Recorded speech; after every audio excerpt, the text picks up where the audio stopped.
Good afternoon. I want to welcome you to another session of Coffee with Cleo, where we are meeting with some of the best leaders, of course, influencers across the globe. And today we're going to have a great session. I'd like to introduce you to Angelia Mellinder. She is the president of Century College.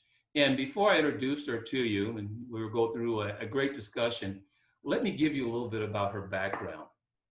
Angelia was the president of Olive Harvey College, and of course, before taking on this role at Century College.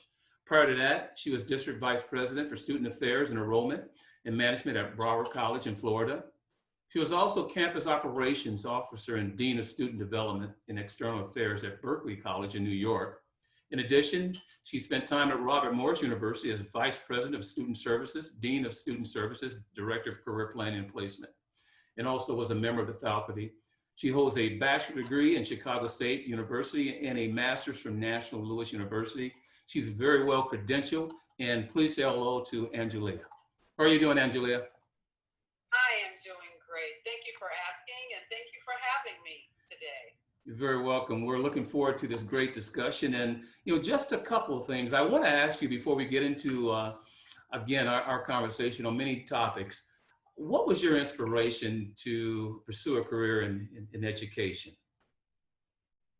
That's a great question, and it is something that has grounded me and has guided me throughout my career.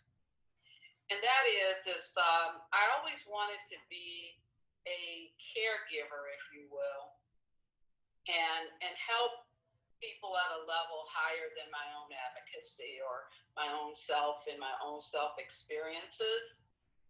And I thought of two careers early on in my life, not really knowing what they meant.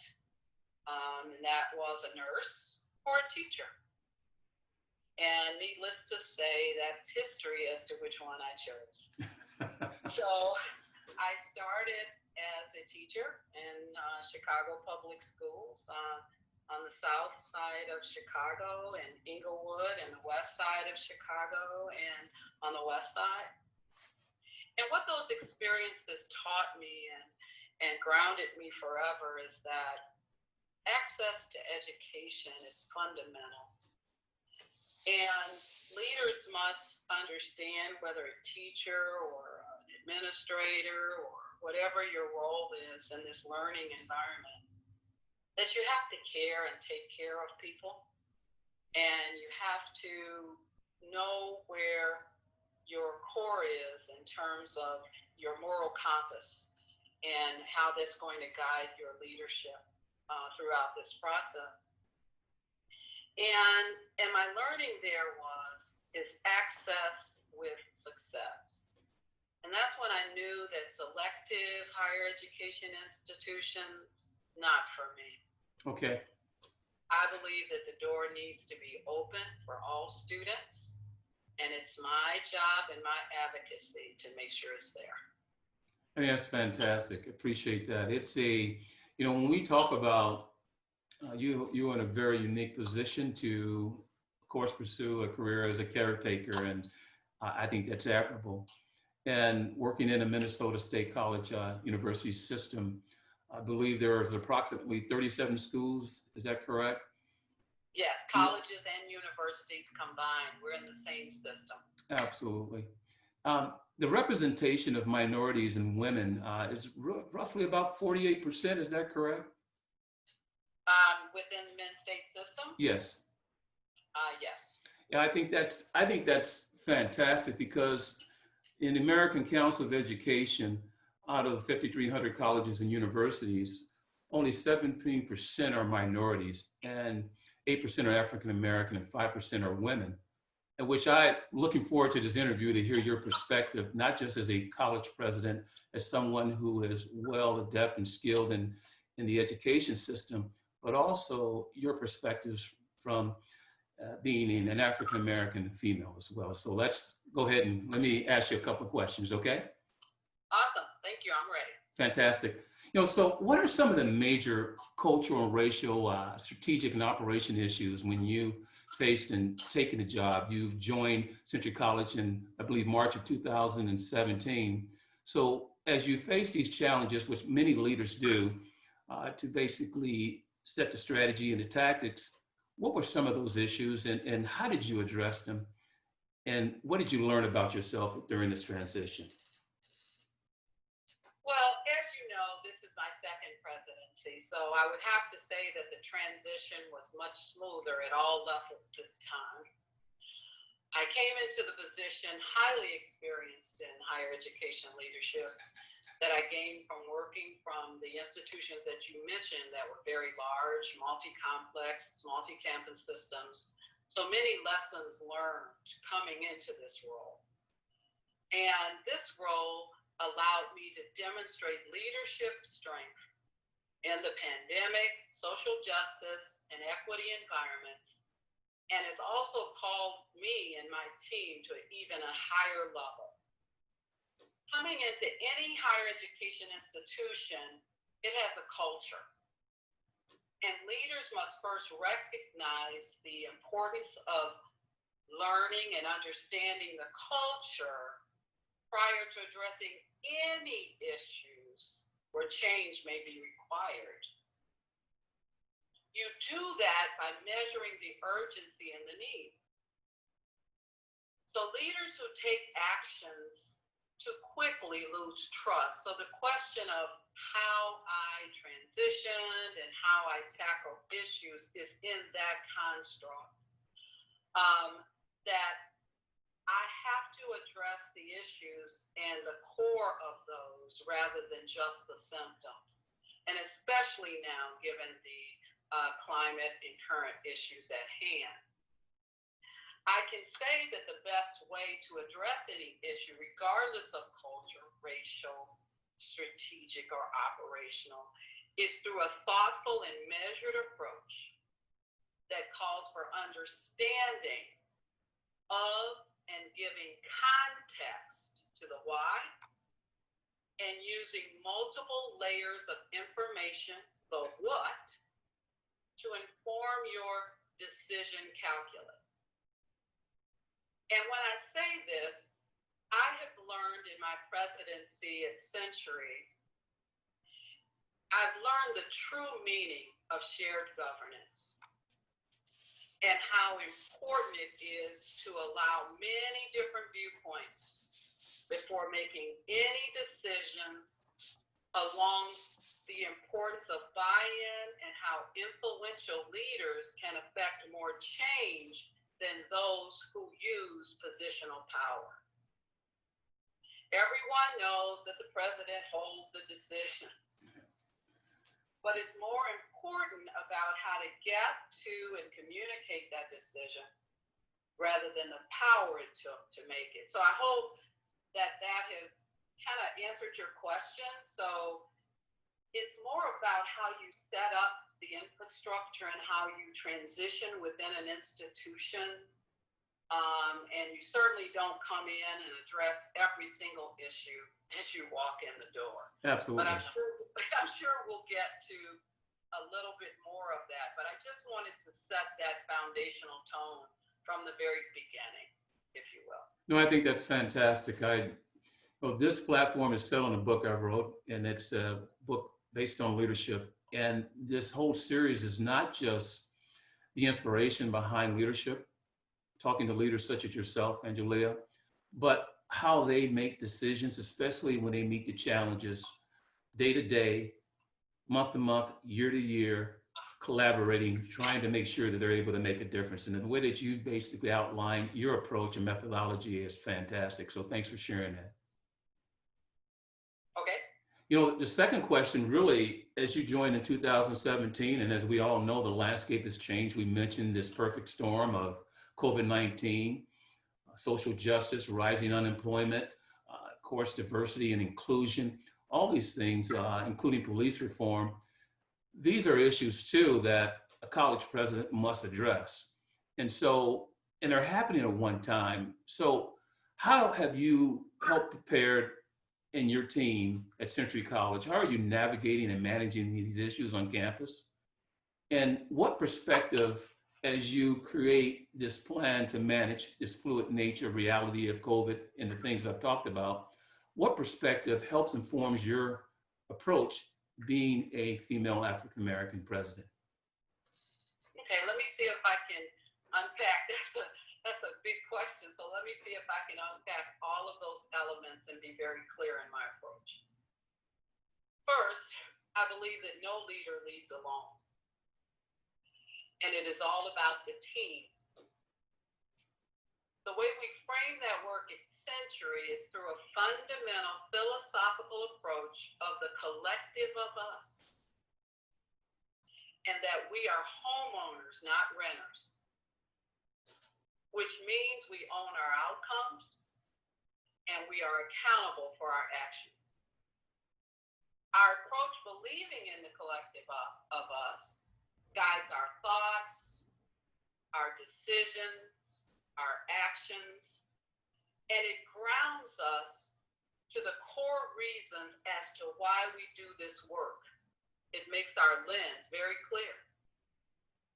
And then I would say, I set the example of leading with courage, compassion, and I knew that I could call my experience to guide me and help my team to get through this insurmountable task. And I can't say that any stronger. The constant changing environment and grounded in so much uncertainty and life-changing decisions. Mm-hmm.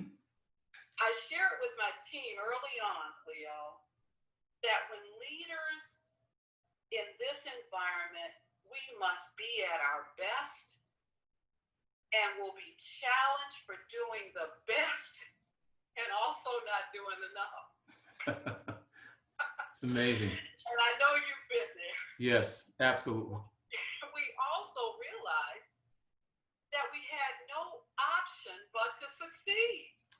That's correct.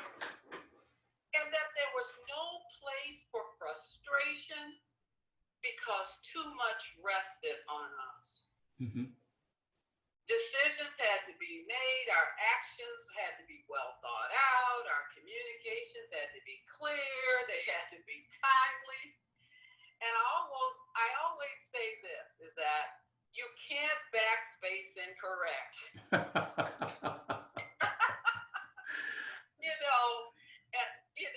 I thought of this term and I apply it often because it eliminates that chaos. Yes. And it minimizes that snap to hurry decisions without any thought. Because that can actually hinder the situation more than it can help it most of the time.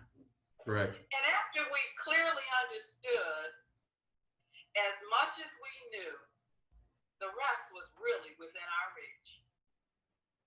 We have been fortunate at Century to have so many dedicated employees within our organization.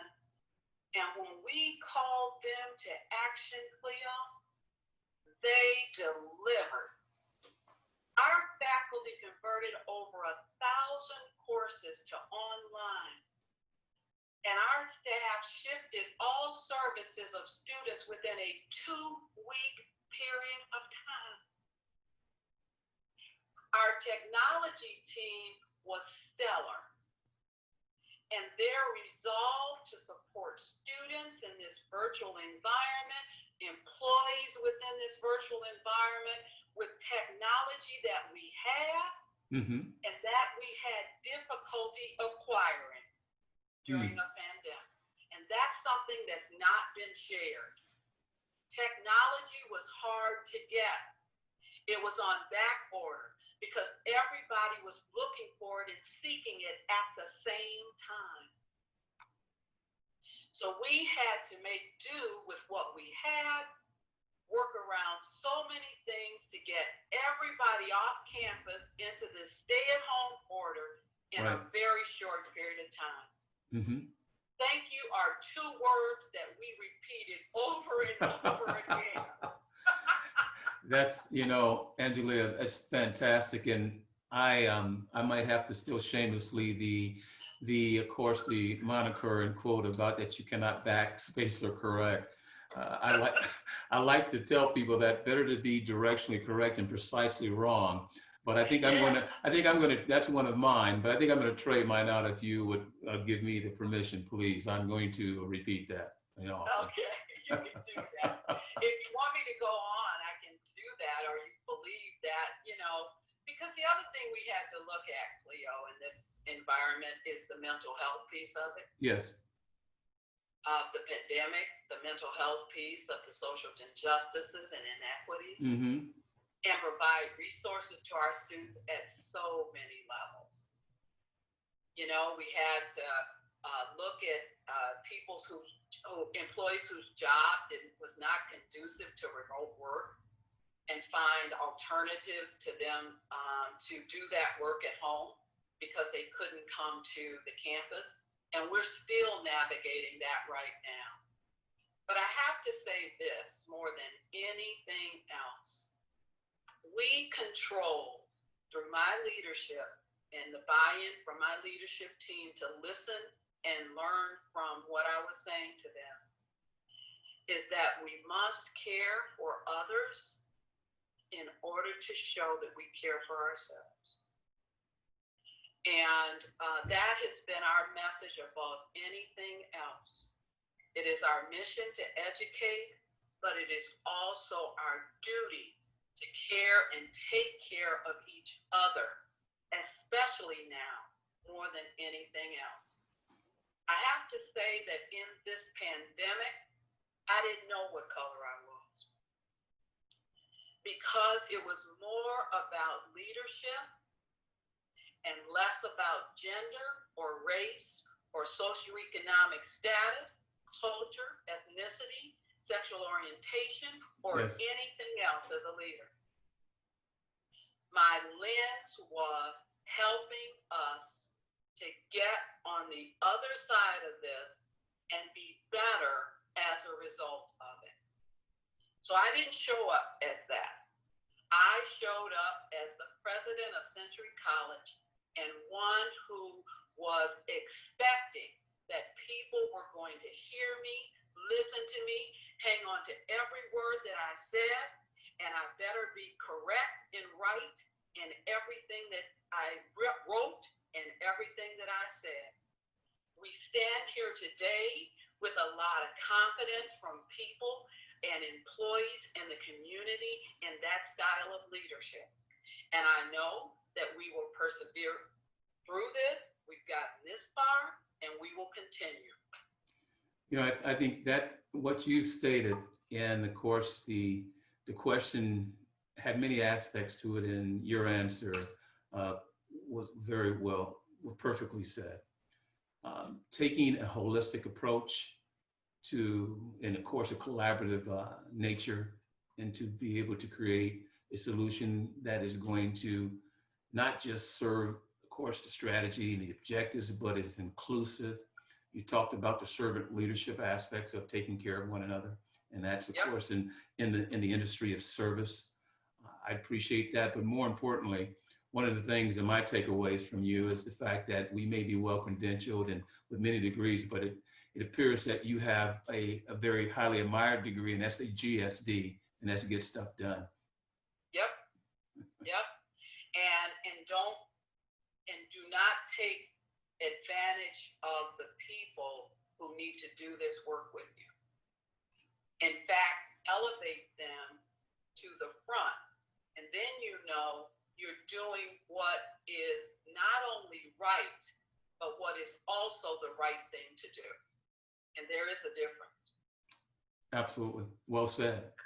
Well, just a couple more questions. This is very good. And for the audience that basically will listen to my forum, there are either aspiring leaders, students, people that are entrepreneurs, people that are already into their leadership career, and people that are looking for lessons and insights from people such as yourself, and you're providing quite a bit. So let me ask you another question, and this has to do with the education system. As we talk about preparing students for tomorrow, we have to do things today. And I would like to understand, what are 2-3 dynamics from your perspective with our college education system that we need to implement to prepare our students to be more successful for a new global economy, and the actions that you're taking to meet those challenges head on. Well, first, our students today are more equity conscious than most of us.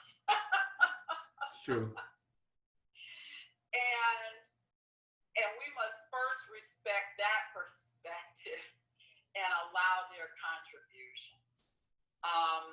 They are preparing us and calling us to an action in that regard that we better wake up in higher education and really respect that if we are to move this agenda beyond today in this construct of social justice, equity, and preparing students for what's next. Relative to curriculum, we believe as a comprehensive community college, and Century is the largest comprehensive community college in the Minnesota State College and University system. So about 40% of our portfolio is in career technical education, and 60%, of course, would be in the liberal arts and sciences.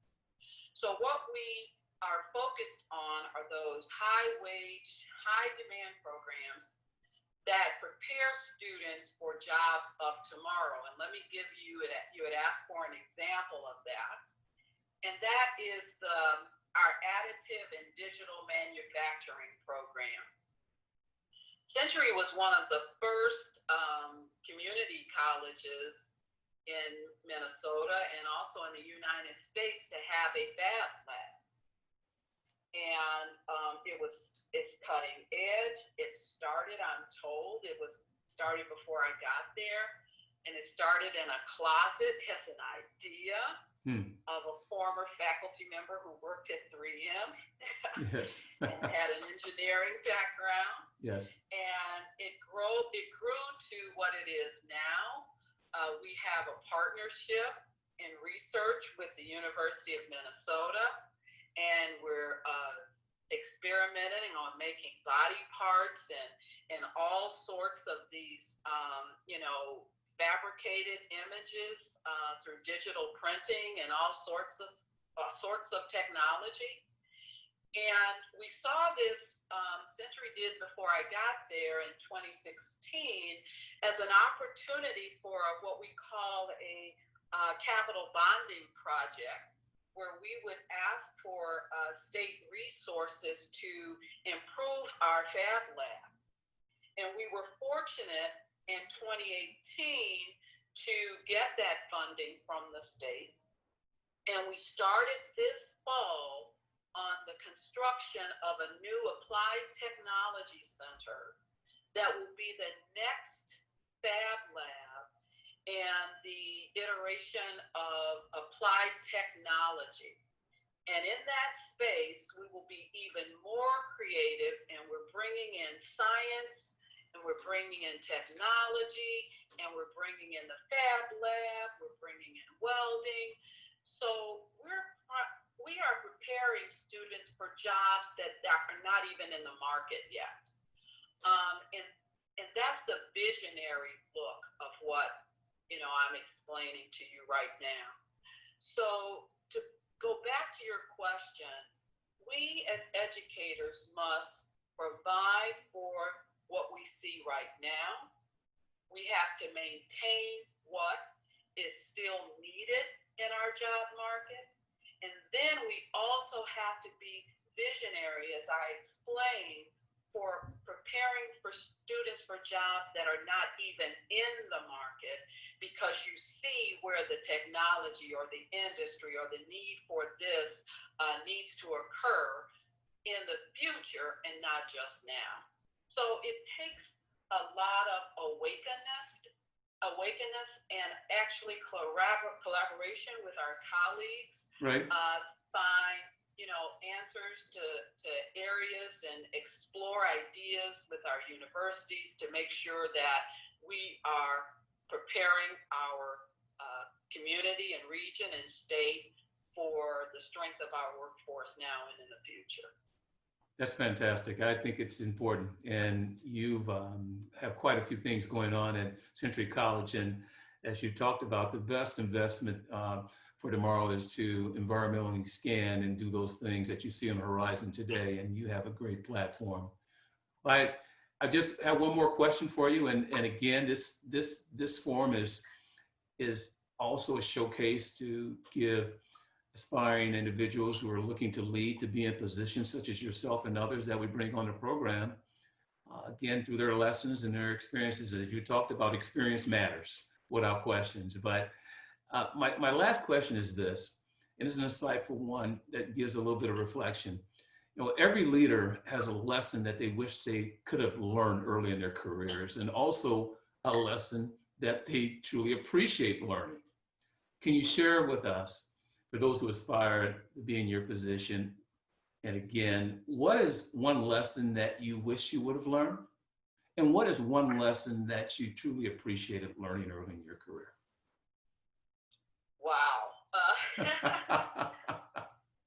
You know, I'm going to take it very basic. Patience Yes. and understanding. And that it's okay to pivot away from a direction that you thought was well thought out. I love this answer. This is, And this it was is, a good way to go. yes, yes, Take a pause, seek a little bit more information, take time to listen, get that information, use it, mm-hmm. and rethink your position. Right. Sometimes the second direction is better than the first, right? I agree with that, 100%. And can bring about more understanding from all those involved. Yes. Giving the why before the what.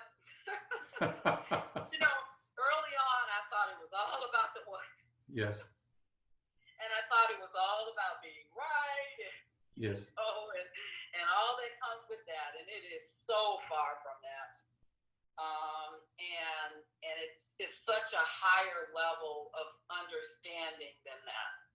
And I would also say that in managing one's career, every job is not your job. In higher education, for me, it has never been a job. It has been a calling. Higher education, when you can lead with compassion and care, is at the calling level, not at the career or the job level.